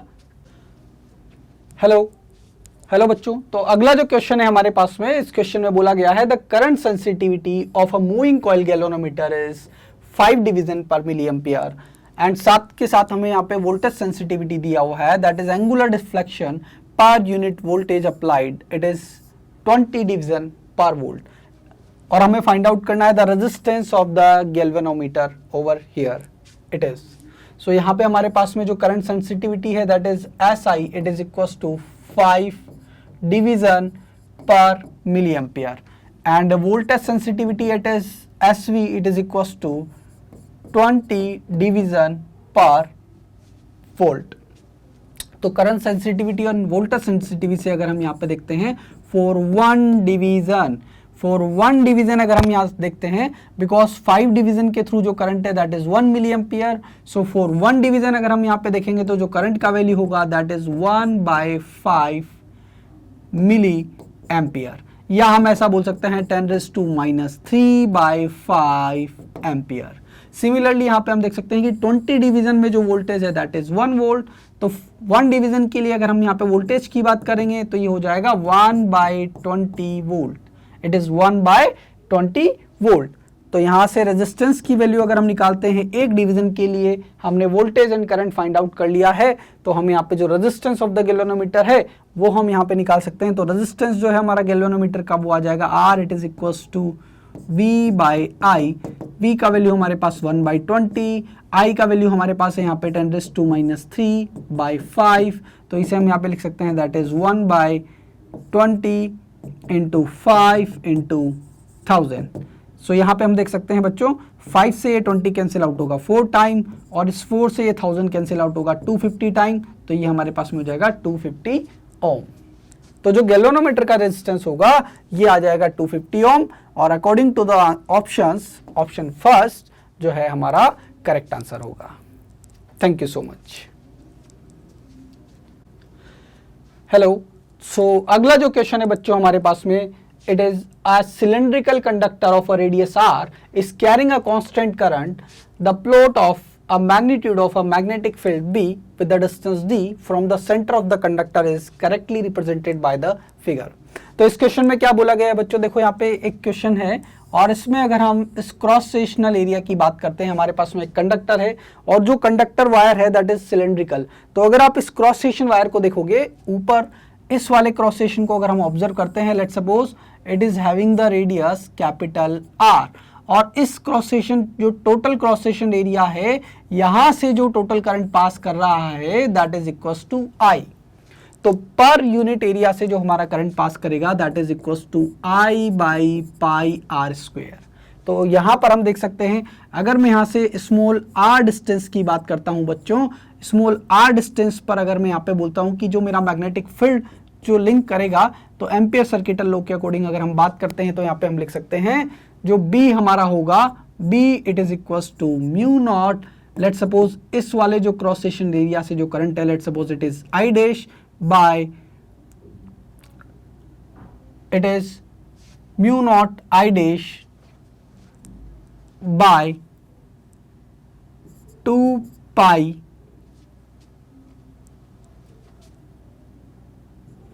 2 pi and this is equals to small r। Because ये वाला जो डिस्टेंस है बच्चों हमारे पास में वो हमने क्या कंसिडर किया है, स्मॉल आर कंसिडर किया हुआ है। और आई डैश का जो वैल्यू होगा यहाँ पे इस वाले क्रॉस सेक्शन से अगर हम बात करते हैं, क्योंकि मुझे यहाँ पे इस पॉइंट पे मैग्नेटिक फील्ड को कैलकुलेट करना है, तो इसके लिए तो हमने क्या लिख दिया, B is equal to mu naught I dash upon 2 pi R. और इस वाले क्रॉस सेक्शन से जो करंट पास करेगा इस एरिया से, that is equal to I dash. So I dash हो जाएगा current in per unit area, that is I upon pi R square, और इसका जो एरिया होगा that is equal to pi small R square. तो ये हो जाएगा हमारे पास में I small R square by capital R square. तो यहाँ पे हम लिख सकते हैं आई डैश का वैल्यू यहाँ पे पुट करेंगे तो ये हो जाएगा mu naught by 2 pi small R into I R square by capital R square. तो यहाँ से जो हमारा एक आर से एक आर कैंसिल आउट हो जाएगा और यहाँ पर ये बचेगा हमारे पास में mu naught I by 2 pi R square into small R. तो बाकी जो टर्म्स है हमारे पास में ये तो कांस्टेंट है, तो ये जो मैग्नेटिक फील्ड होगा it is directly proportional to small R. तो अगर हम इस कंडक्टर की बात करते हैं जो हमारे पास में करंट कैरिंग कंडक्टर है, इसमें मैग्नेटिक फील्ड जो होगा इनसाइड दिस कंडक्टर, जब distance r it is less then the radius of this circle, तो उस केस में जो मैग्नेटिक फील्ड है ये डायरेक्टली प्रोपोर्शनल होगा स्मॉल r के। But outside this conductor, let's suppose this is a small r and it is greater than capital R। इस case में यहां पर अगर हम मैग्नेटिक फील्ड की बात करेंगे बच्चों तो ये हो जाएगा mu naught I upon 2 pi R. So यहाँ पे हम बोल सकते हैं इस कंडीशन में जो मैग्नेटिक फील्ड होगा it is inversely proportional to the distance from the centre. तो अगर इन दोनों कंडीशंस के लिए हम ग्राफ ड्रॉ करेंगे तो जो ग्राफ ड्रॉ करेंगे तो पहले तो ये स्ट्रेट लाइन होगा, small r it is equal to capital R के केस में मैग्नेटिक फील्ड का जो वेरिएशन है डिस्टेंस के साथ, एंड इसके बाद में ये हमारा डिक्रीज करेगा। तो इस अकॉर्डिंग जो ग्राफ है हमारा हम देख सकते हैं यहाँ पे जो ऑप्शन थर्ड है हमारा ये मैच कर रहा है। तो यहाँ पे डिस्टेंस को यहाँ स्मॉल d से लिया हुआ है, तो हमारा ऑप्शन जो है वो थर्ड यहाँ पे करेक्ट आंसर होगा। Thank you so much. Hello बच्चों, सो यहाँ पे अगले क्वेश्चन में बोला गया है हमसे एन आयोनाइज्ड हाइड्रोजन एटम्स। तो यहाँ पे जो हमारे पास में आयोनाइज्ड हाइड्रोजन एटम के लिए बोल रहा है, इसका मतलब यहाँ पे ये प्रोटॉन के लिए बात कर रहा है कि हाइड्रोजन एटम से हमने इलेक्ट्रॉन को रिमूव कर दिया है। सो ये हमारे पास में बचता है यहाँ पे proton. So proton and an alpha particle with the same momenta. तो बोल रहा है यहाँ पर कि जो हमारे पास में एक प्रोटॉन है और एक हमारे पास में अल्फा पार्टिकल है, दोनों का मोमेंटम यहाँ पर सेम है और बोला गया है enters a perpendicular to the constant magnetic field. तो वापस से वही कंडीशन है बच्चों हमारे पास में जैसा हम पहले यहाँ पे डिस्कस कर चुके हैं कि हम ये मान लेते हैं कि हमारे पास में एक यूनिफॉर्म मैग्नेटिक फील्ड है और इस यूनिफॉर्म मैग्नेटिक फील्ड में एक चार्ज पार्टिकल अगर एंटर करता है तो उस केस में इसका जो रेडियस ऑफ सर्कुलर पाथ होता है that is equal to mv upon QB. mv momenta होगा तो p बाय क्यूबी, ऐसा हम बोल सकते हैं। अब दो चार्ज पार्टिकल को हमने सेम मोमेंटम से सेम मैग्नेटिक फील्ड में अगर हम एंटर करवाते हैं तो यहाँ पे p और b तो सेम होगा, इसका मतलब radius of circular path it is inversely proportional to charge on that charge particle. तो यहाँ पे हमें फाइंड आउट करना है the ratio of their radii of their paths. तो यहाँ पे हम बोल सकते हैं RH to the R alpha it is equals to charge on alpha particle to the charge on ionised hydrogen atom. तो अल्फा के पास जो चार्ज होता है उसका मैग्नीट्यूड होता है 2 इंटू ई एंड जो हमारा आयोनाइज्ड हाइड्रोजन एटम होगा दैट इज E, उसके पास चार्ज इतना होता है। तो ये रेशो हो जाएगा हमारे पास में 2:1। सो आंसर जो होगा करेक्ट बच्चों यहाँ पे, तो हमारा जो करेक्ट आंसर है ये हो जाएगा हमारा 1। So option 1 will be the correct answer. Hello बच्चों, सो अगला जो क्वेश्चन है हमारे पास में, इस क्वेश्चन में बोला गया है a long solenoid of 50 centimetre length having 100 turns carries a current of 2.5 ampere. The magnetic field at the center of the solenoid. तो यहाँ पे हमारे पास में इस क्वेश्चन में बोला गया है बच्चों, हमारे पास में एक सोलेनोइड है और इस सोलेनोइड का यहाँ पे हमें लेंथ दिया हुआ है। ये लेंथ हमारे पास में 50 सेंटीमीटर है, या इस लेंथ को हम बोल सकते हैं 1/2 मीटर। नंबर ऑफ टर्न्स की अगर हम बात करते हैं यहाँ पे, तो ये हमें बोला गया है 100 number of turns.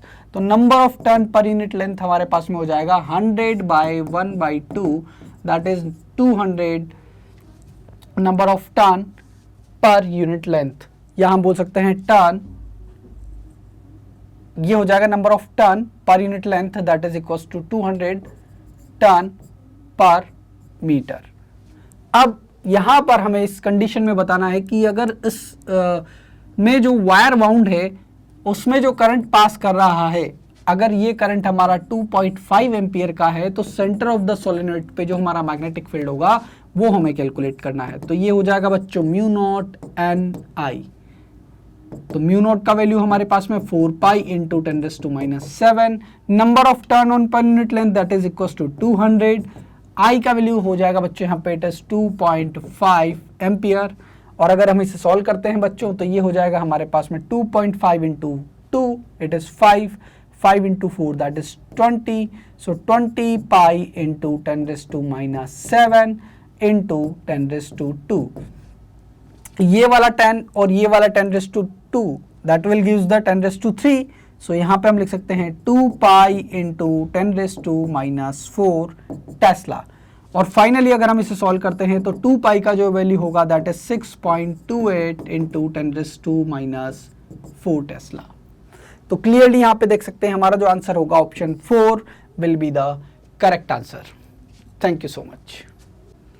Hello hello hello. So जो अगला क्वेश्चन है बच्चों हमारे पास में, इस क्वेश्चन में बोला गया है a thick current carrying cable of radius R carries a current I. तो यहाँ पे हमारे पास में एक थिक करंट कैरिंग केबल है और अगर उसके क्रॉस सेक्शनल एरिया की बात करेंगे तो रेडियस यहाँ पे आर दिया हुआ है जिसमें हमारा करंट आई फ्लो कर रहा है। तो ये एक वायर हम देख रहे हैं ऊपर से, इसका क्रॉस सेक्शनल एरिया वायर इस तरह से रखा हुआ है, हम ये वाला इसका क्रॉस सेक्शनल एरिया देख रहे हैं, करंट आई पास कर रहा है। तो यहाँ पे हम बोल सकते हैं जो करंट होगा पर यूनिट एरिया से दैट इज I/πr²। एंड हमें यहाँ पे बताना है the variation of magnetic field BR due to the cable with the distance small r from the axis of the cable is represented by. So again ये ऐसा ही question हम पहले discuss कर चुके हैं, सिर्फ इसकी लैंग्वेज डिफरेंट है, बाकी सब कुछ इसमें सेम है। तो फिर से अगर हम कैलकुलेशन करते हैं, हम ये मान लेते हैं that is R is less than capital R। Inside cable अगर हम बात करते हैं सेंटर से स्मॉल r डिस्टेंस पे, सो एम्पियर सर्किटल लॉ से हम इस पॉइंट पर अगर हम मैग्नेटिक फील्ड कैलकुलेट करते हैं तो ये हमारा होगा B it is equal to mu naught. And इस वाले क्रॉस सेक्शन एरिया से हमने करंट को लेट सपोज कंसीडर कर लिया I dash, so we can write mu naught I dash divided by 2 pi small r। And इस I dash का जो वैल्यू होगा बच्चों यहाँ पे, तो current through per unit area that is I/πr² and area of this part it is small r² into pi. So ये I dash हमारे पास में हो जाएगा I/r² into r²। So B का वैल्यू होगा it is mu naught by 2 pi r into I/r² by capital R²। तो यहाँ से हमारे पास में हो जाएगा mu naught by 2 pi r² I into small r। तो यहाँ से हम देख सकते हैं कि इनसाइड जो हमारा मैग्नेटिक फील्ड है it is directly proportional to the distance from the centre. Outside point के लिए अगर हम देखते हैं, किसी आउटसाइड पॉइंट के लिए जहाँ पे r it is greater than capital R है, अगेन एम्पियर सर्किटल लॉ की हेल्प से अगर हम यहाँ पर इस पॉइंट पर मैग्नेटिक फील्ड कैलकुलेट करेंगे तो हमारे पास में ये हो जाएगा बच्चों, डायरेक्ट हम लिख सकते हैं B dash it is equal to mu naught I, because अब इस वाले लूप से जो टोटल करंट पास कर रहा होगा that is I, so mu naught I upon 2 pi R। सो इस केस में आउटसाइड अगर हम देखते हैं तो जो मैग्नेटिक फील्ड है वो डिस्टेंस के इनवर्सली प्रोपोर्शनल होगा। और यहाँ पर ये जो वेरिएशन होगा मैग्नेटिक फील्ड का डिस्टेंस के साथ में, तो यहाँ पर inside directly proportional, that means a straight line that is passes through the origin and small r it is equals to capital R, तो जब ये सरफेस पे पहुंच जाएगा इस पॉइंट पर, इसके बाद अगर डिस्टेंस इंक्रीज करते हैं तो मैग्नेटिक फील्ड का जो मैग्नीट्यूड है वो डिक्रीज होगा। और इस अकॉर्डिंग यहाँ पे हम बोल सकते हैं हमारा जो ऑप्शन सेकंड है ये करेक्ट आंसर होगा। Thank you so much. Hello, so अगला जो क्वेश्चन है बच्चों हमारे पास में, इस क्वेश्चन में बोला गया है an infinitely long straight conductor carries a current of 5 ampere as shown. An electron is moving with a speed of 10 raised to 5 meter per second parallel to the conductor. The perpendicular distance between the electron and the conductor is 20 centimeter at an instant. Calculate the magnitude of force experienced by the electron at that instant. तो इस question में क्या बोला गया बच्चों, इस question में बोला गया है यहाँ पे हमारे पास में एक लॉन्ग करंट कैरिंग वायर है और उस करंट कैरिंग वायर से हमारे पास में जो करंट पास कर रहा है दैट इज 5 एम्पियर, और साथ में बोला गया है कि यहाँ से परपेंडिकुलर डिस्टेंस जो हमें दिया हुआ है that is D, it is equals to 20 centimetre, और एक इलेक्ट्रॉन जो है इस वायर के पैरेलल डायरेक्शन में मूव कर रहा है। सो उस इंस्टेंट पर इसका जो स्पीड है that is equals to 10⁵ metre per second. ये जो स्पीड दिया हुआ है that is equal to 10⁵ metre per second, और इसी इंस्टेंट पर इस इलेक्ट्रॉन पे लगने वाला जो फोर्स है वो हमें कैलकुलेट करना है। तो एक करंट कैरिंग वायर की वजह से अगर हम यहाँ पे मैग्नेटिक फील्ड की बात करते हैं, let's suppose magnetic field is B, so इस पर लगने वाला जो मैग्नेटिक फोर्स होगा that is Q into V cross B. Now अगर हम यहाँ पे V क्रॉस B के डायरेक्शन की बात करते हैं तो V क्रॉस B का जो डायरेक्शन है, due to this current carrying wire field will be perpendicularly outward because in the direction of current. अगर हम थंब को अलाइन करते हैं सो कर्लिंग जो फिंगर है, फिंगर्स का जो डायरेक्शन है वो परपेंडिकुलरली आउटवर्ड होगा, मतलब फील्ड जो है इस पॉइंट पर वो डॉट डायरेक्शन में होगा, और V हमारा इस डायरेक्शन में है। सो V क्रॉस B अगर हम कैलकुलेट करते हैं सो V cross B in the downward direction, but हमारे पास में जो चार्ज है ये चार्ज नेगेटिव है बिकॉज यहाँ पर ये इलेक्ट्रॉन है। तो यहाँ पे हम बोल सकते हैं कि हमारे पास में जो इलेक्ट्रॉन पे जो फोर्स लगेगा -E and V cross B के जस्ट अपोजिट डायरेक्शन में ये फोर्स एग्जर्ट करेगा। सो V क्रॉस B का जो डायरेक्शन है वो तो डाउनवर्ड डायरेक्शन में है, सो -V क्रॉस B का जो डायरेक्शन है वो ऊपर की ओर होगा।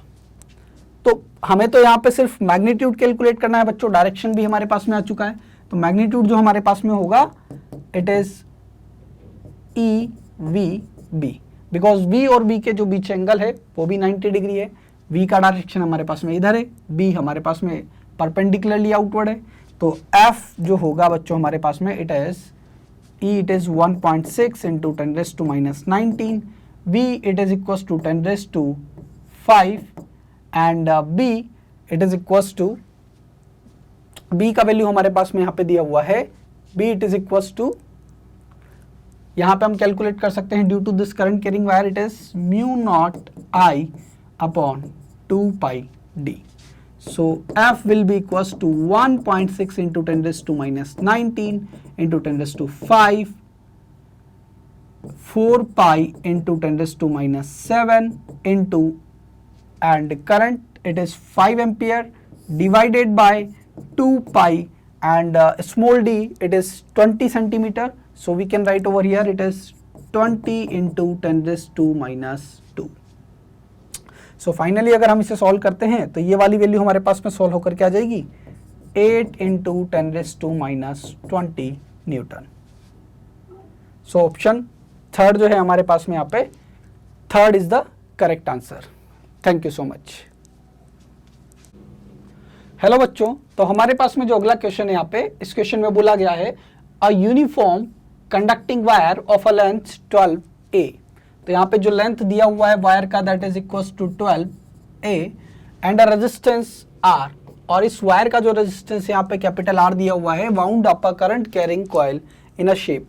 और इस L लेंथ के वायर को हम फर्स्ट कंडीशन के अकॉर्डिंग अगर हम एक इक्विलेटरल ट्राइंगल बना लेते हैं जिसका साइड A है, तो यहाँ पे मैं अगर पहली कंडीशन की बात करता हूँ जहाँ पर इस ट्राइंगल का जो साइड है वो A है, तो टोटल जो इसका लेंथ होगा that is equals to 3a।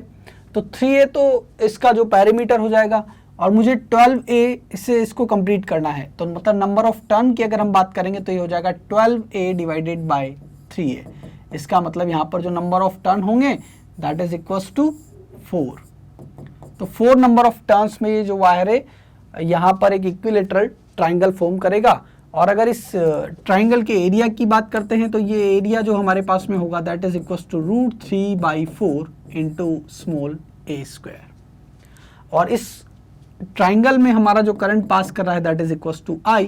तो यहाँ पे हम बोल सकते हैं कि इसका जो मैग्नेटिक मोमेंट होगा M1 it is equals to number of turn current through this triangle and इसका एरिया यहाँ पर it is √3/4 into a square.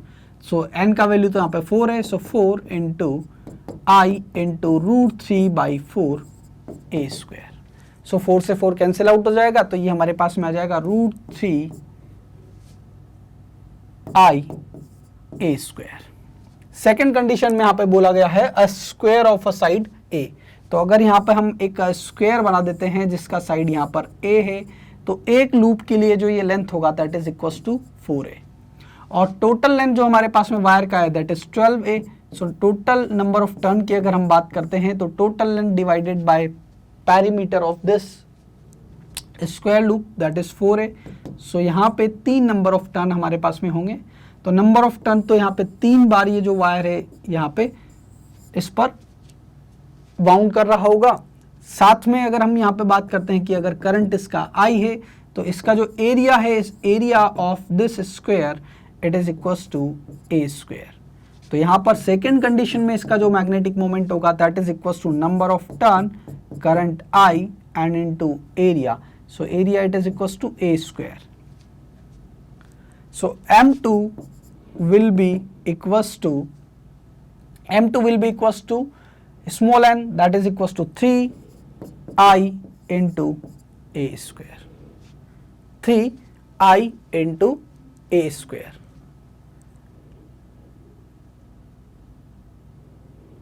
Number of turn तो हमारे पास में यहाँ पर 3 है, 3 और I एज इट इज है a स्क्वायर।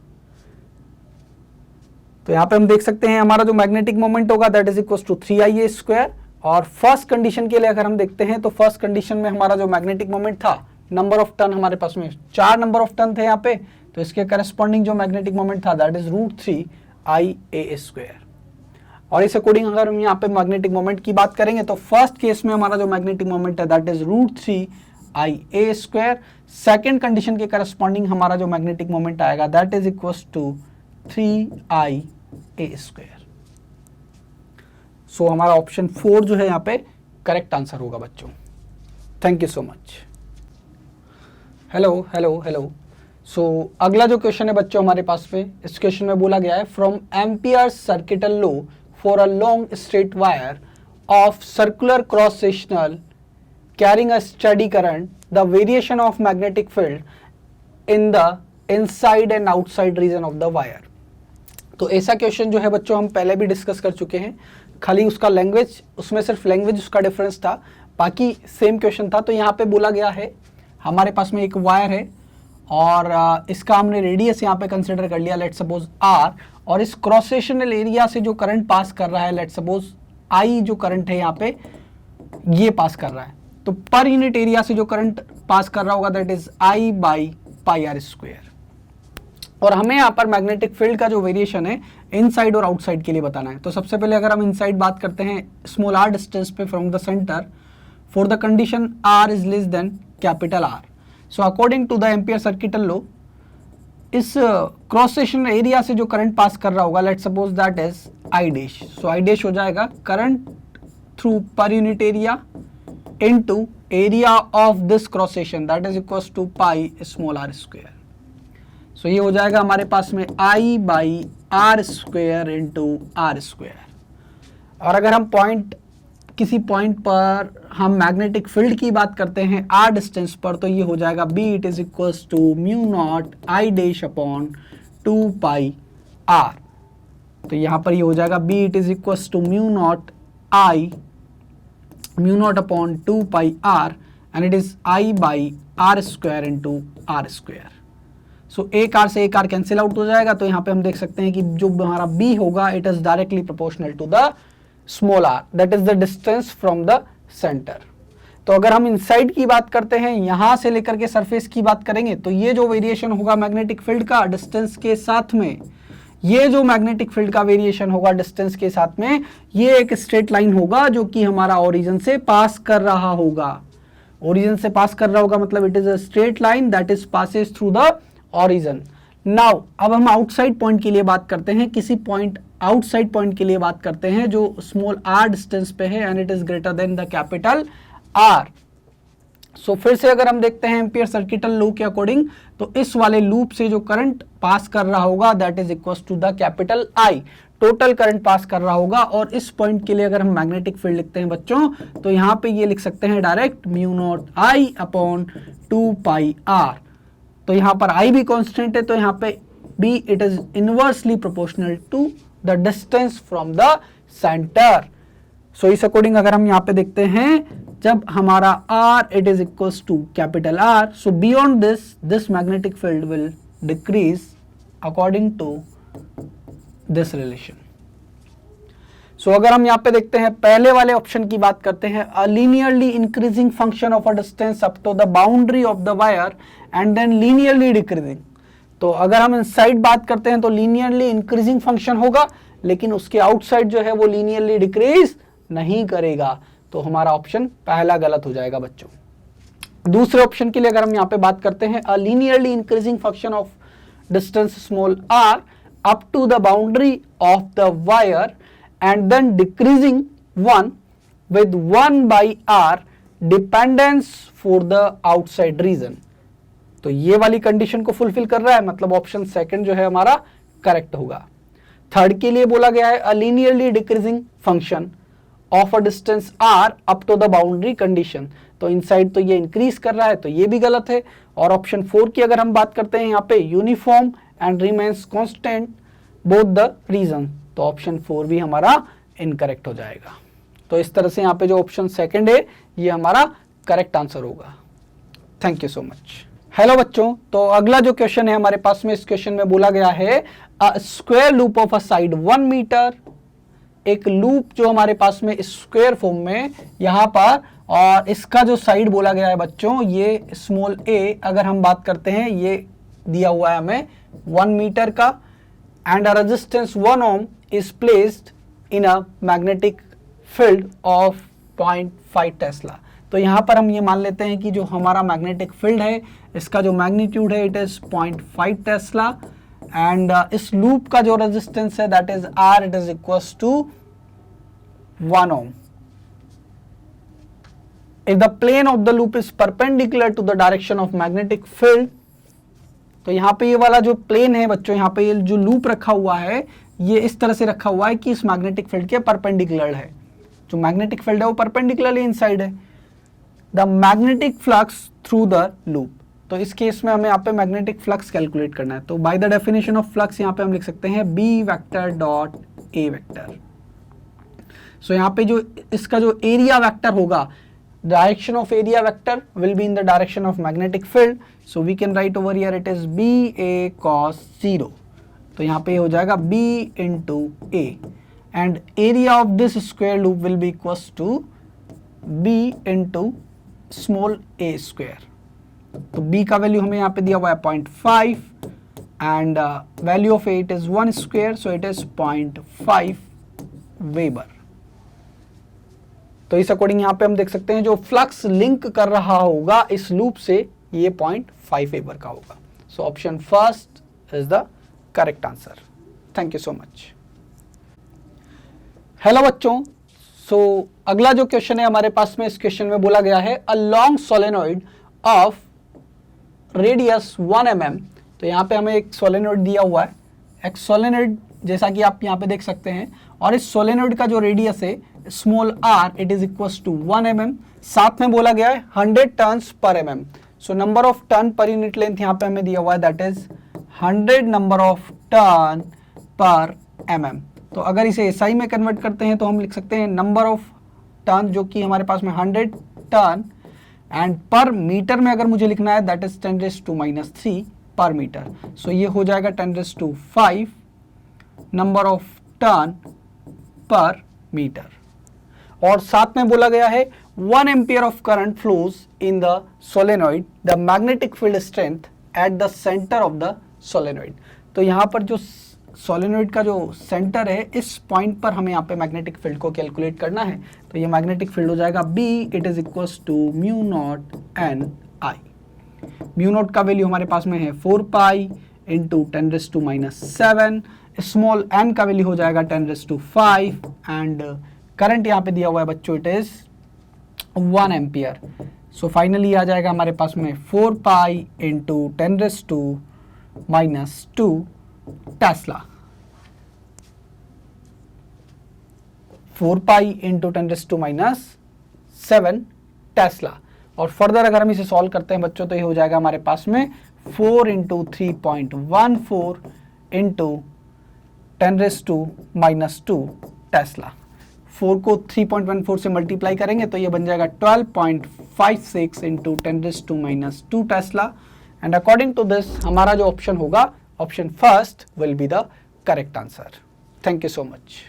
हेलो बच्चों, सो जो हमारे पास में अगला क्वेश्चन है, इस क्वेश्चन में बोला गया है a very long conducting wire is bent in a semi circular shape from A to B as shown in figure. The magnetic field at a point P for steady current configuration is given by. तो इस condition में यहाँ पे हमें इस point P पर जो है वो मैग्नेटिक फील्ड बताना है. तो इस लूप को अगर मैं फिर से यहाँ पे रीड्रॉ कर देता हूँ, तो एक यहाँ पे हमारा करंट फ्लो कर रहा है I, और इसको हमने सेमी सर्कुलर फॉर्म में कन्वर्ट करके ये जो करंट है इधर पास कर रहा है, और ये हमारे पास में एक सेमी इनफाइनाइट वायर है. So due to this first semi infinite wire, P point पर हमारा जो मैग्नेटिक फील्ड होगा, if we align the thumb in the direction of current, so this direction of finger will be perpendicularly outward. Similarly इस वाले semi infinite wire की अगर वजह से अगर हम बात करेंगे मैग्नेटिक फील्ड की एट पॉइंट P पर, तो फिर से मैंने डायरेक्शन ऑफ करंट में थंब को अलाइन कर दिया, और फिर से जो कर्लिंग फिंगर है that is perpendicular to the plane. So दोनों सेमी इनफाइनाइट वायर की वजह से यहाँ पर जो मैग्नेटिक फील्ड होगा वो परपेंडिकुलरली इनवर्ड होगा. और लेट्स सपोज फर्स्ट वाले सेमी इनफाइनाइट वायर की वजह से अगर मेरा मैग्नेटिक फील्ड B है, तो सेकंड वाला जो हमारा पार्ट है सेमी इनफाइनाइट वायर, इसके वजह से हमारा जो मैग्नेटिक फील्ड होगा ये भी पॉइंट P पर B होगा, बिकॉज दोनों का डिस्टेंस यहाँ पर हमारा सेम है जो कि R है. और due to the semi infinite wire हम लिख सकते हैं magnetic field it is equal to mu naught I upon 4 pi R. Now इस सेमी सर्कुलर आर्क की वजह से अगर हम मैग्नेटिक फील्ड की बात करेंगे, तो यहाँ पे हम देख सकते हैं ये वाला जो मैग्नेटिक फील्ड होगा, अब हम करंट के डायरेक्शन में अगर हम फिंगर को कर्ल करते हैं, तो थंब जो है हमारा वो परपेंडिकुलरली आउटवर्ड होगा. डायरेक्शन कैसे फाइंड आउट किया, देखो यहाँ पे हम राइट हैंड थंब को यूज लेते हैं, तो फिंगर्स को अगर कर्ल करते हैं तो थंब हमारा परपेंडिकुलरली आउटवर्ड होगा. इसका मतलब हमारा जो मैग्नेटिक फील्ड होगा इस वाले पार्ट की वजह से अगर हमने उसको B1 बोला, तो B1 का जो वैल्यू होगा ये हो जाएगा mu naught I upon 2R. ये तो हमारा होता है एक कंप्लीट लूप की वजह से. यहाँ पर ये वाला जो लूप है वो हाफ लूप है, इसका मतलब यहाँ पर हम कर देंगे 1/2. So B1 it is equals to mu naught I upon 4R, and this B and B will gives the 2B. So ये हमारा हो जाएगा mu naught I by 4 pi R into 2. So ये हो जाएगा हमारे पास में mu naught I upon 2 pi R. तो यहाँ पर हम देख सकते हैं अगर दोनों को हम कंपेयर करते हैं यहाँ पर, so mu naught I upon R, mu naught I upon R. Now 2 pi and 4 में अगर हम कंपेयर करेंगे तो 4 जो है हमारा वो कम होगा 2 पाई से, इसका मतलब ये वाला वैल्यू जो है वो ज़्यादा होगा. सो नेट मैग्नेटिक फील्ड जो हमारा होगा पॉइंट P पर it is B1 minus 2B. तो इफेक्टिव कौन सा वाला होगा, जो फील्ड हमारा परपेंडिकुलरली बाहर है इस वाले आर्क की वजह से.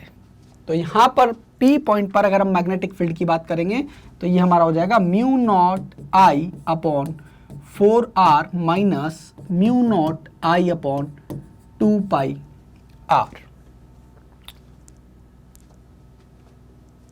और अगर यहां से अगर हम mu naught I upon 4r को बाहर ले लेते हैं तो ये हो जाएगा हमारा 1 माइनस